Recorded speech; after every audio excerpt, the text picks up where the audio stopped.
हुआ था जो अब हो रहा था। मुझे पानी की तलब हुई तो कमरे का दरवाजा खोलकर कमरे से बाहर निकली। एन उसी वक्त वह भी अपने कमरे से बाहर निकला था।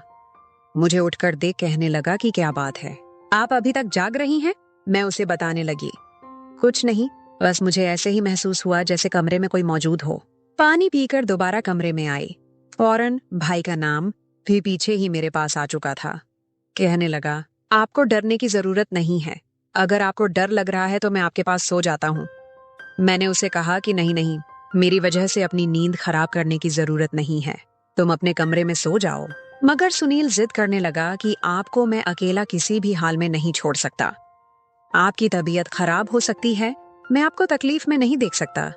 चलिए आप सो जाइए, मैं भी यहीं सो जाता हूँ। मैंने कहा, नहीं, मैं ठीक हूँ। मगर वह तो मेरे कमरे में ही सोने पर बधिर था। मैं बेड पर जा सो गई और उसने तकिया उठाकर सोफे पर रख लिया और वहीं पर सो गया। उस रात मुझे यूं महसूस हुआ जैसे कोई सिरहाने पर बैठकर मुझे बहुत देर तक देखता रहा हो। उसने मेरे बालों को भी सहलाया हो, मेरे चेहरे पर भी उंगलियां फेरी हों और मैं पुरसुकून से सो रही थी। मुझे सब कुछ एक ख्वाब भी लग रहा था। अगली सुबह मैं उठी तो मेरा मूड बड़ा ही खुशगवार था, मगर जैसे ही अपने वजूद पर गौर किया तो मैं बौखला गई। यह तो शुक्र था कि मैंने दुपट्टे से अपना जिस्म ढक रखा था, क्योंकि सोते हुए मेरी कमीज बेतरतीब हो चुकी थी। मुझे हैरत हुई थी, क्योंकि आज से पहले मैं कभी इस तरह गाफिल होकर नहीं सोई थी। आज सुनील बहुत खुश लग रहा था, न जाने क्या वजह थी। मैंने उससे पूछा तो वह बोला, मैं तो रोज ही इतना खुश होता हूँ, जिसको जैसी बहन मिल जाए वह क्यों खुश न हो। घर के सारे काम वगैरह निपटाकर मैं बैठी थी कि सुनील तेल लेकर मेरे सर पर आ गया। कहने लगा, दीदी आप अपने बाल खोलें, मैं आपके सर में मसाज कर देता हूँ। मुझे उसकी हरकतें बड़ी अजीब लगती थीं।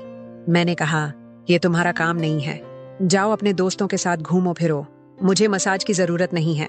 मगर वह तो मेरे बालों से क्लिप उतार कर कहने लगा, दीदी फिर नखरे मत किया करें, किस्मत वालों को मिलते हैं मुझ जैसे भाई। आपका भाई जब आपके इन खूबसूरत रेशमी बालों में मसाज करना चाहता है तो आपको मसला ही क्या है। चलिए आइए, मैं आपके सर का मसाज कर देता हूँ, आपको बहुत सुकून मिलेगा। वह मुझे वहां से उठाकर कमरे में ले गया। मैं बेड पर तकिया रखकर लेट गई। मेरे बाल नीचे लटक रहे थे। वह मेरे सिरहाने बैठकर मेरे बालों की मसाज करने लगा। सुनील मुझसे 4 साल छोटा था, मगर मुझे नाम से बुलाया करता था। कहता था कि आप इतनी प्यारी हैं कि आपको देखकर दिल करता है, आप हमेशा यूं ही हंसते मुस्कुराते रहें और मैं आपके लाड उठाता रहूं। सुनील मेरा मसाज कर रहा था, लेकिन उसके हाथों में तो जैसे जादू था। मसाज से मुझे इतना मजा आया कि मैं नींद की वादियों में खोने लगी। तेल की खुशबू बड़ी ही जबरदस्त थी। मैंने उससे पूछा, ये कौन सा ऑयल है? कहने लगा, ये बहुत ही खास तेल है, खास आपके लिए है। आपके जो इतने हसीन बाल हैं ना, यह उन बालों के लिए ही बना है। उसकी बातें बहुत ही प्यारी होती थीं। मैं समझ नहीं पाती थी कि यह बात किस तरीके से कर रहा है। बहरहाल मसाज के दौरान ही मैं नींद में खोती जा रही थी। एक मर्तबा फिर मैं सो चुकी थी, मगर जब कुछ देर बाद मेरी आंख खुली तो मेरा पूरा वजूद दर्द से टूट रहा था। ऐसे लग रहा था जैसे बहुत ज्यादा वजन मेरी टांगों पर रख दिया गया हो। पूरे बदन में दर्द फैलता जा रहा था। अंधेरे से उठकर बैठी और आसपास देखने लगी। जब अपने वजूद पर गौर किया तो मैं मुकम्मल भीगी हुई थी। ऐसे लग रहा था कि जैसे मुझे किसी ने नहला दिया हो। मेरे कपड़े गीले थे, पंखा बंद था और घर में भाई का नाम था। आखिर यह सब कुछ हो क्या गया था? मैं बड़ी मुश्किल से बेड से उठी। मुझे चक्कर आ रहे थे, मुझसे चलना मुश्किल हो रहा था। मैं अपनी हालत समझ नहीं पा रही थी कि मेरे साथ यह सब कुछ हो क्या रहा है। बड़ी मुश्किल से चलकर वॉशरूम गई और फ्रेश हुई थी। अपनी हालत पर गौर किया तो ऐसे लगा जैसे मैं सोई नहीं, बल्कि कोई मशक्कत वाला काम कर रही थी। मैं जब कमरे से बाहर निकली तो मुझे खुसर फुसर की आवाज आई। ऐसे लग रहा था जैसे सुनील किसी से बात कर रहा हो। घर में तो मेरे और उसके अलावा और कोई भी मौजूद नहीं था। फिर वह किसके साथ बात कर रहा था? मैं पहले तो किचन में पानी पीने गई, मगर तब तक आवाज आना बंद हो गई थी। मैं किचन के दरवाजे के पास खड़ी थी जब सुनील कमरे से निकला। उसके हाथ में काफी पैसे थे, जिनको देखकर वह मुस्कुरा रहा था।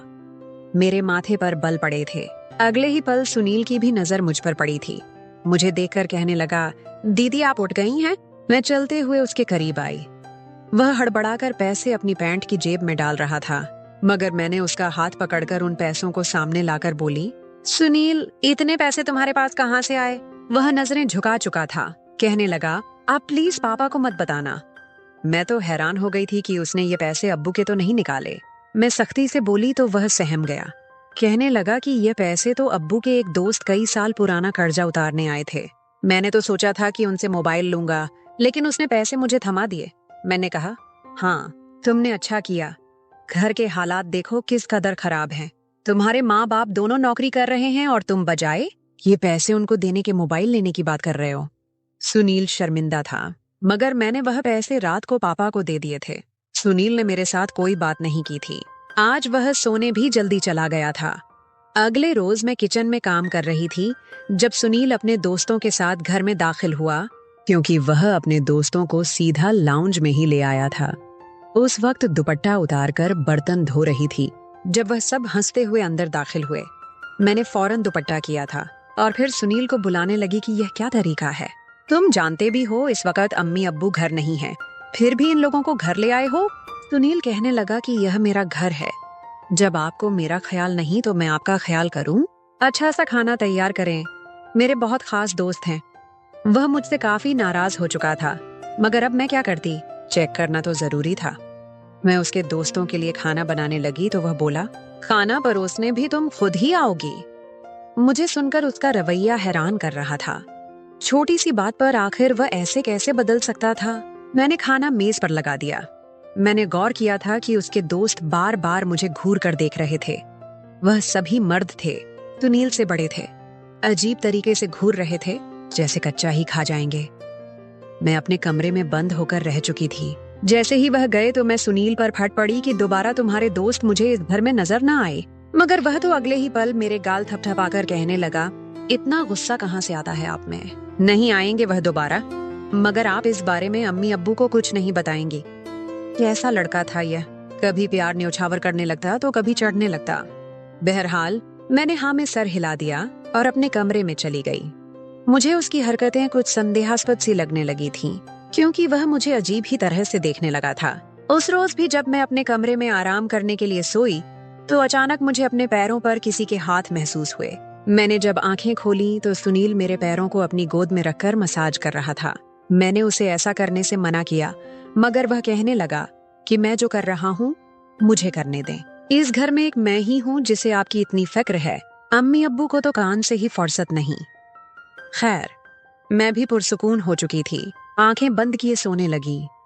सुनील के हाथों के मसाज से तो मैं नींद की वादियों में खोने लगी थी, मगर मेरी आंख खुली तो मेरे होश गुम हुए थे। मेरा सर बुरी तरह चकरा रहा था। बिस्तर की चादर बिल्कुल बेतरतीब हो चुकी थी। सिर्फ इतना ही नहीं, बेड पर एक शर्ट भी पड़ी थी और साथ ही एक मर्दाना परफ्यूम भी पड़ा था। आखिर यह सामान किसका था? मैं तो कितनी देर कुछ बोल न सकी। सर में इस कदर शदीद दर्द की टीसें उठ रही थीं कि मैं दोबारा बिस्तर पर गिर चुकी थी। ऐसे लग रहा था जैसे मुझे तो किसी ने बेहोशी की दवा पिला दी हो। मुझे अपने पास खुसर फुसर की आवाज आ रही थी, मगर ये कौन बोल रहा था मैं पहचान न सकी। मुझे तो सिर्फ सुनील की आवाजें लग रही थीं। ऐसे लग रहा था जैसे सुनील मेरे कमरे में मौजूद हो, मुझे उठाने की कोशिश कर रहा हो। कुछ देर बाद जब आंख खुली तो सारा मंजर मेरी नजरों के सामने घूमने लगा। मैंने आंखें सबसे पहले बेड की जानिब देखा, जहां पर शर्ट और परफ्यूम पड़ा था, मगर अब तो यहाँ पर ऐसा कुछ भी नहीं था। आज फिर मेरी हालत बड़ी अजीब थी। मैं भी बच्ची तो नहीं थी जो ये सब कुछ समझ न पाती। घर में सिवाय मेरे और सुनील के और कोई होता भी नहीं था। फिर मेरे सोने के बाद ऐसा भी क्या होता था कि मेरा पूरा वजूद पसीने से शराबोर होता। ऐसे लगता जैसे मुझे पानी से नहला दिया गया हो। सिर्फ इतना ही नहीं, जिस्म दर्द से चूर था, रंगत भी बिल्कुल पीली ही पड़ चुकी थी। दिन ब दिन मैं कमजोर होती चली जा रही थी। उस रोज भी सुनील मेरे करीब आने की कोशिश कर रहा था, मगर मैं बहाना बनाकर कमरे में आ चुकी थी। तबीयत भी काफी खराब थी। मेरी तबीयत देखकर अम्मी भी परेशान होने लगी। कहने लगी, मैं कल ही ऑफिस से छुट्टी लेकर तुम्हारा डॉक्टर से चेकअप करवाती हूँ। आखिर क्या मसला है तुम्हें? देखो तो सही, ऐसे जर्द पड़ चुकी हो। उस रोज सारी रात मैं उल्टियां करती रही, सांस फूल रहा था, ठीक से सो न सकी। अगले रोज मेरे माँ बाप हमेशा की तरह फिर से अपने काम पर जा चुके थे। उन्हें तो शायद मेरी कोई परवाह ही न थी। मैं खुद ही डॉक्टर के पास गई, जहां पर अल्ट्रासाउंड में ये आया था कि मैं गर्भवती हूँ। आखिर ये सब कुछ मेरे साथ कौन कर सकता था? सुनील मेरा भाई था, लेकिन फिर जहन में ये बात आई कि सुनील को तो मैं अपना सगा भाई समझती हूँ, जबकि यह बात किसी से ढकी छुपी नहीं है कि सुनील मेरा सौतेला भाई है। वह मेरी माँ की औलाद है, जबकि मैं तो अपनी अम्मी की पहली शादी में से थी। इस तरह की बातें मुझे कुछ गलत सोचने पर मजबूर कर रही थीं। समझ नहीं आ रहा था कि किस मुंह से अपने माँ बाप को इस बारे में बताऊं। सुनील मेरे पास बैठा माँ बाप के सामने कभी मेरा हाथ पकड़ता तो कभी मेरे गाल खींच देता। अगले ही रोज मैं हॉस्पिटल गई और गर्भपात से पहले डॉक्टर से कहा, इस बच्चे का डीएनए करें। डॉक्टर ने डीएनए रिपोर्ट पकड़ाई तो मैं तो जैसे सांस लेना भूल चुकी थी। मैं जो समझ रही थी वैसा कुछ नहीं था। ये बच्चा तो किसी और का था, लेकिन ये कौन था? मेरे अम्मी अब्बू घर से गए तो मैंने अपने कमरे में मोबाइल का कैमरा फिट कर दिया। उस रोज वह फिर मेरे पास आया और मेरे सर में मसाज करने लगा। मैं भी खामोशी से लेटी रही। बहुत कोशिश की कि न सोऊं, मगर शायद उस तेल में बेहोशी की दवा थी जिसे सूंघते ही मैं बेहोश हो जाती। कई घंटों बाद मुझे होश आया था। माँ बाप भी घर आ चुके थे। जब मैंने कैमरे की रिकॉर्डिंग सामने की तो मेरे पैरों के नीचे से जैसे जमीन निकल गई थी। सुनील मेरे कमरे में अपने दोस्तों को ला रहा था जो मेरे साथ बलात्कार कर रहे थे। अपना मकसद पूरा करने के बाद सुनील को उन्होंने पैसे दिए और वहां से चले गए। यह बात मुझ पर किसी कयामत की तरह टूटी थी। मैंने कमरे से बाहर जाकर सुनील का गिरेबान पकड़ा और थप्पड़ों की बौछार उसके मुंह पर कर दी। सुनील बौखलाया हुआ था। अम्मी अब्बू भी वहीं पर आ गए। वह गुस्से से मेरे हाथ पकड़ चुके थे कि होश में तो हो, क्या पागल हो गई हो?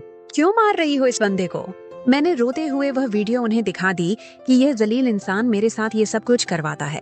वीडियो मेरी माँ ने देखी तो वह फर्श पर गिर चुकी थी। अब्बू को भी इस बात पर यकीन नहीं आ रहा था। उन्होंने सुनील को पकड़कर बहुत मारा। उसके मुंह और नाक से खून बह रहा था। गुस्से से लगा कि मैंने उसे कभी अपनी बहन समझा ही नहीं। मुझे पैसों की जरूरत नहीं थी। लोग उसके लाखों रुपए देने को तैयार थे।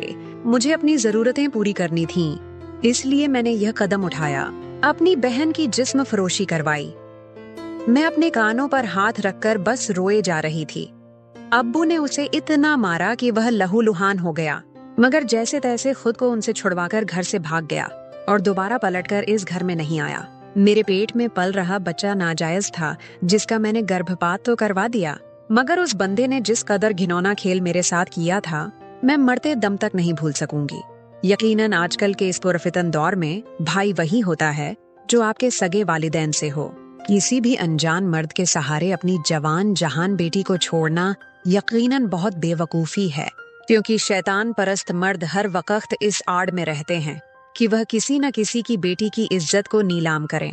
तो मैं अपने तमाम देखने और सुनने वाले वालिदैन से यही गुजारिश करूंगी कि हमेशा अपनी बेटियों को साथ पर्दों में रखें और कभी किसी भी अनजान मर्द के सहारे पर उन्हें अकेला न छोड़ें। सारे मामले में आखिर गलती किसकी थी? मेरे माँ बाप भी पैसा कमाने के चक्कर में बच्चों से बिल्कुल ही गाफिल हो गए थे, या फिर कि मैं अपने सौतेले भाई के साथ अकेली इस घर में रहती थी, जिस पर मैं हद से ज्यादा एतबार करती थी, उसे अपना सगा भाई समझती थी। कमेंट बॉक्स में अपनी राय का इजहार जरूर करें। तो दोस्तों, कैसी लगी आपको आज की हमारी ये कहानी? उम्मीद है कि आपको आज की हमारी ये कहानी जरूर पसंद आई होगी। अगर आपको कहानी पसंद आई हो तो प्लीज इसे लाइक जरूर करें और अपने दोस्तों के साथ शेयर भी जरूर करें, और इसी तरह की वीडियोस देखने के लिए हमारे चैनल को सब्सक्राइब कर लें।